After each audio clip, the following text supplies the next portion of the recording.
What if Palm Sunday was more than a moment or an event in history, and we've been missing what really happened?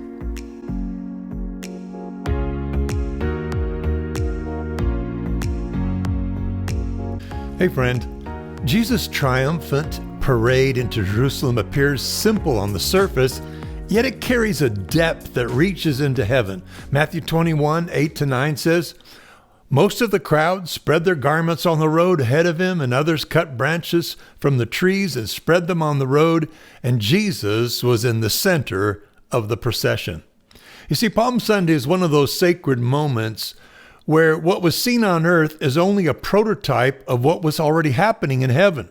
Most people remember Palm Sunday as the day Jesus rode on a donkey and was welcomed by a crowd, yet what unfolded on that road was more than a local parade. This took place during Passover, a time when thousands of Jewish pilgrims gathered in Jerusalem to celebrate God's deliverance of Israel from Egypt. It foreshadows us gathering to celebrate Jesus' deliverance of mankind from sin. And as Jesus descended the Mount of Olives, riding a young donkey, can you just picture it? His feet probably dragging on the ground. The scene must have seemed almost ordinary to the natural eye, yet something stirred the hearts of the people. Men began cutting down palm branches, waving them and laying them on the road before him. And others laid down their cloaks, which often held their identities and were their most valuable possessions, and spread them on the dusty road. The path before Jesus became a road of surrender, paved with honor, humility, and recognition. And people had laid their expensive garments on the dirty road so the hooves of a donkey could walk on them. What kind of worship mob was this? What would move a group of people to do these things spontaneously, all together, having the same idea? Well, the people cried out with a loud voice, "Hosanna! Save us now!" and waved their palm branches in the air, much like the citizens in Rome would welcome the victorious champion returning from battle. Yet this moment was strange and carried a mystery that few could fully comprehend. In that moment, supernatural worship unfolded. There'd been no war, no defeated army, and no political triumph, and yet the people rejoiced as if victory had already been won. Something in their spirit recognized what their understanding had not grasped. Jesus was not entering Jerusalem because of a victory. He was entering Jerusalem to accomplish one. And what makes this moment even stranger is that a similar event like this is occurring in heaven. In the book of Revelation, a great multitude, so large no one could count them, stands before the throne of God, holding palm branches in their hands and crying on the top of their voice, "Salvation belongs to our God who sits on the throne and to the Lamb." And the same palms, the same cry, the same king are present in both scenes, revealing that Palm Sunday was not only historical, but it was prophetic.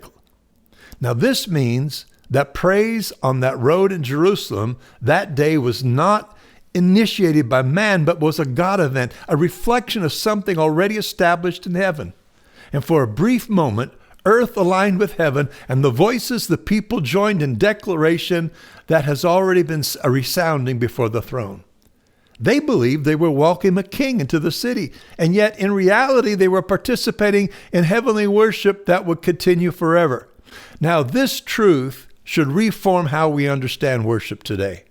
Worship is not something we create, it's something we enter. When we lift our hands, we're not simply expressing emotion, we're aligning with worship before the throne of God.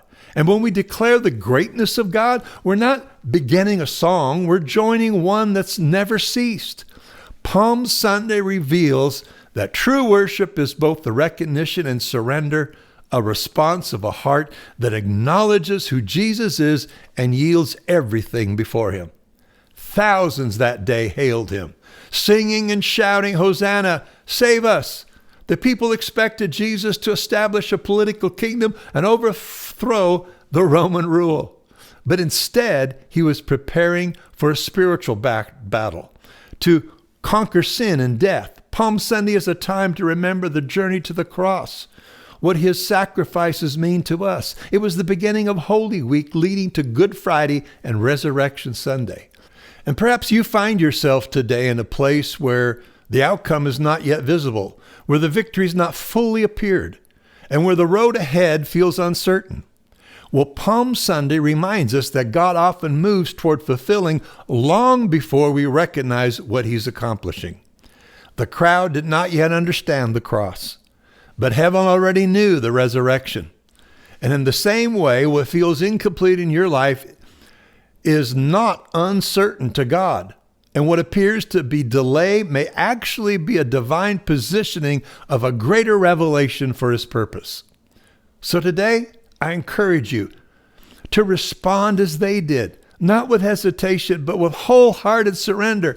Lift your hands as an offering of allegiance. Lay down your identity, what makes you unique in anything that you've been holding on to, and let your voice rise with confidence and faith. The King who entered Jerusalem in humility now reigns in glory. And the invitation of Palm Sunday still stands. And it's an invitation to step beyond observation into participation, to move beyond routine into alignment with heaven, and to join the eternal declaration that salvation belongs to our God and to the Lamb. And I pray that you sense the nearness of his presence, the certainty of his victory, and the joy of joining heaven's song today. And if you need to, cry out, "Hosanna, save me, Jesus!" And that's okay, and he will. I hope this encourages you. God bless.